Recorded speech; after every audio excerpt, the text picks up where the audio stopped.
जैसा कि मालूम है हम अभी लॉकडाउन के आखिरी पड़ाव में हैं।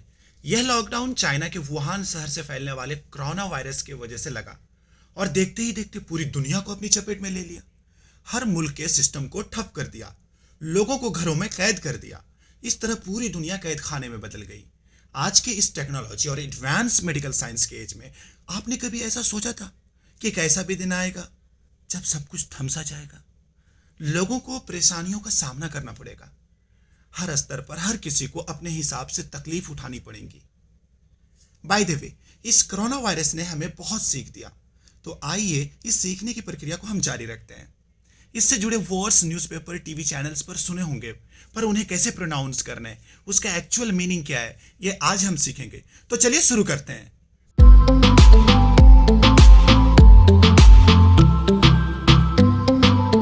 सबसे पहला है कोविड 19। ये एक शॉर्ट फॉर्म है। कोविड में से covi stands for corona virus, D stands for disease, 19 stands for 2019। तो कोविड 19 मतलब कोरोना वायरस डिजीज 2019। इसे डब्ल्यूएचओ ने बाद में नोवल कोरोना वायरस का नाम दिया। नोवल कोरोना वायरस इसलिए कहा गया क्योंकि कोरोना वायरस पहले से ही मौजूद था, पर 2019 कोरोना वायरस में कुछ चेंजेस देखा गया, इसलिए इसे नोवल कोरोना वायरस का नाम दिया गया। कोरोना वायरस का प्रयोग कैसे इंग्लिश सेंटेंस में करें, चलिए कुछ वाक्यों के माध्यम से समझते हैं। उसे कोरोना वायरस है, उसे कोरोना वायरस है, ही हैज कोरोना वायरस, और he has the novel corona virus, और he has the novel corona virus. उसे कोरोना वायरस नहीं है, he doesn't have coronavirus, और he doesn't have the coronavirus। उन लोगों का कोरोना वायरस पॉजिटिव आया, they were tested positive for the coronavirus। कुछ अन्य बीमारियों से related English expressions through Hindi देखते हैं। जैसे उसे खांसी है, he has a cough, और she has a cough। Guys, यदि हमें खांसने की जरूरत हो तो अपने एल्बो को बेंड करके खांसना चाहिए। बाय द वे, अगर किसी को खांसी है तो कहेंगे ही हैज अ कॉफ और सी हैज अ कॉफ। आपको सर्दी है, you have a cold, you have a cold. Cold का यूज सर्दी के लिए किया गया है जब आपकी नोज रनिंग मोड में आ जाए और टिश्यू लेकर अपनी नोज को ब्लो करना पड़े, it means that you have a cold. वह छींक रहा है, he is sneezing, he is sneezing। उसे बुखार है, she has a fever, she has a fever। मेरे दांत में दर्द है, I have toothache, और I have a toothache। आपने इन दोनों सेंटेंस में ब्रिटिश इंग्लिश एवं अमेरिकन इंग्लिश में फर्क देखा। दरअसल कुछ वर्ड्स जैसे कोल्ड, सोर थ्रोट, हेडेक को ब्रिटिश इंग्लिश में काउंटेबल माना जाता है, अतः इन शब्दों से पहले ए या एन का प्रयोग उचित है।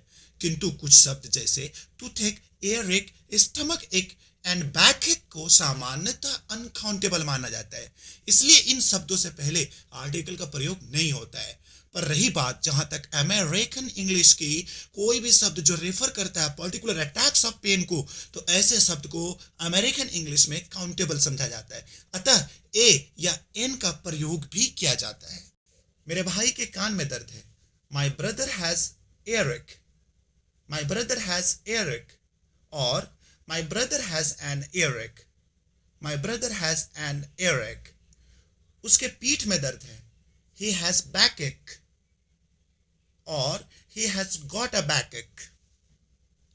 नेक्स्ट वर्ड है कोरोना वायरस से जुड़ा हुआ, outbreak. An outbreak is a sudden increase in occurrences of a disease in a particular time and place। जब भी किसी डिजीज की शुरुआत होती है ना, उसके लिए इंग्लिश में वर्ड यूज किया जाता है आउटब्रेक, मतलब वहां से शुरू हुआ। For example, corona virus outbreak started in Wuhan, China. Corona virus outbreak started in Wuhan, China. China में एक शहर है वुहान, वुहान से इसकी शुरुआत हुई, यानी कोरोना वायरस का आउटब्रेक वुहान से हुआ। There was an outbreak in Wuhan, China, there was an outbreak in Wuhan, China. Next word है epidemic.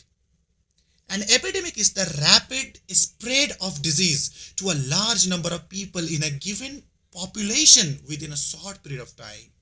Epidemic Greek word AP एवं डेमोस से मिलकर बना है। एपी जिसका अर्थ होता है अपॉन और अवर्व, डेमोस का अर्थ होता है पीपल, मतलब एक तरह की बीमारी जो बहुत ही लार्ज स्केल पर फैल जाती है एक पर्टिकुलर गिवन एरिया में, जैसे इस केस में सिर्फ चाइना में हुई, तो इसे कहेंगे एपिडेमिक। इट्स एन एपिडेमिक, मतलब when the outbreak spread it became an epidemic. When the outbreak spread it became an epidemic. Pandemic.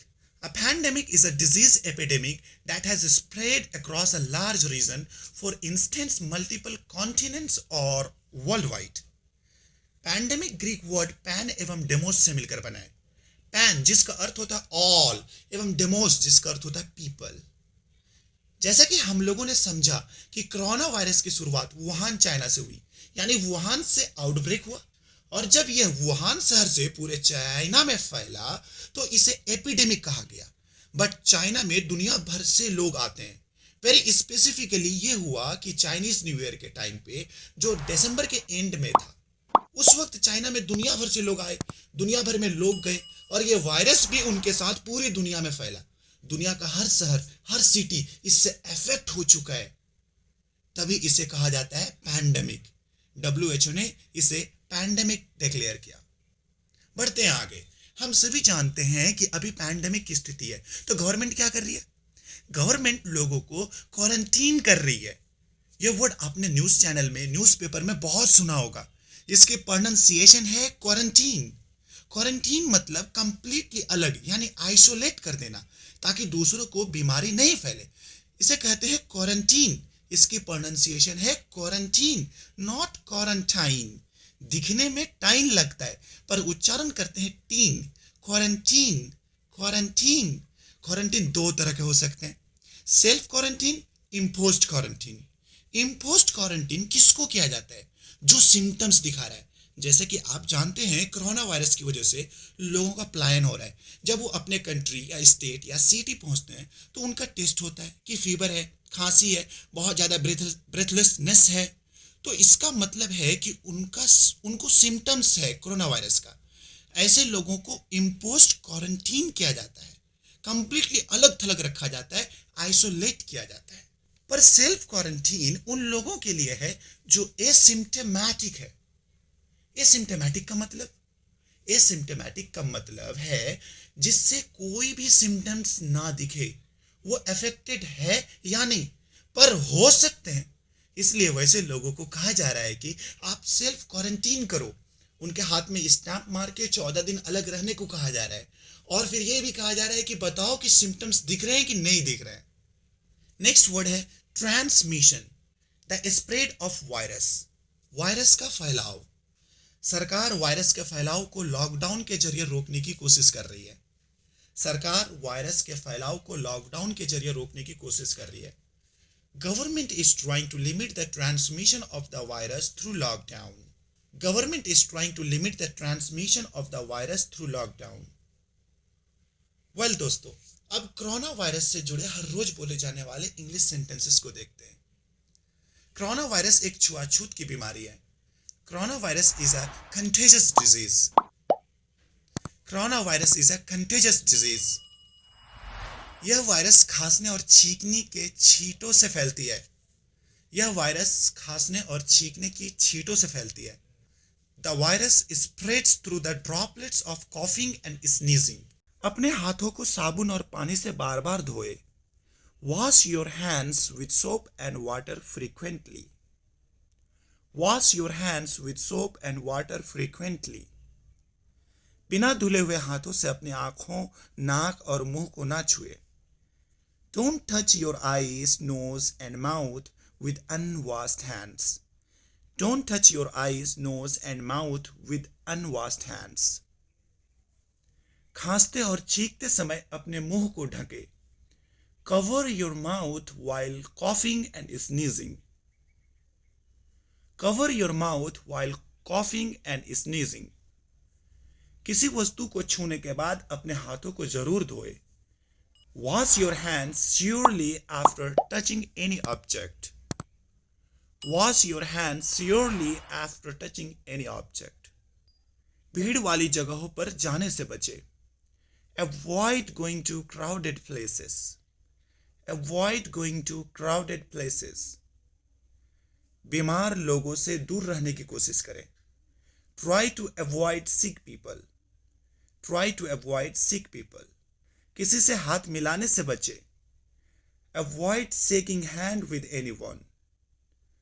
Avoid shaking hand with anyone. फालतू में भीड़ जमा ना करें। Don't gather unnecessarily. Don't gather unnecessarily. घर पर रहो, सुरक्षित रहो। Stay home, stay safe. अगर कोई जरूरी काम है तभी बाहर जाएं। Only then go out if you have an urgent work. Only then go out if you have an urgent work. जान है तो जहान है। If there is life, there is world. If there is life, there is world. आत्मनिर्भर बने। Be a self-reliant. Be a self-reliant. प्रधानमंत्री नरेंद्र मोदी ने आत्मनिर्भर भारत के लिए विशेष 20 लाख करोड़ रुपए के वित्तीय पैकेज की घोषणा की। The PM Narendra Modi announced a special 20 lakh crore financial package for a self-reliant India. I hope guys आज की वीडियो लेसन आपके लिए यूजफुल साबित होगी। अगर आपको अच्छा लगा हो तो वीडियो को ज़्यादा से ज़्यादा शेयर करें और चैनल को ज़रूर सब्सक्राइब कर लें, क्योंकि पूरी इंग्लिश ग्रामर की वीडियो सीरीज बहुत जल्द आने वाली है। मिलते हैं अगले वीडियो में, तब तक के लिए goodbye, take care, happy study.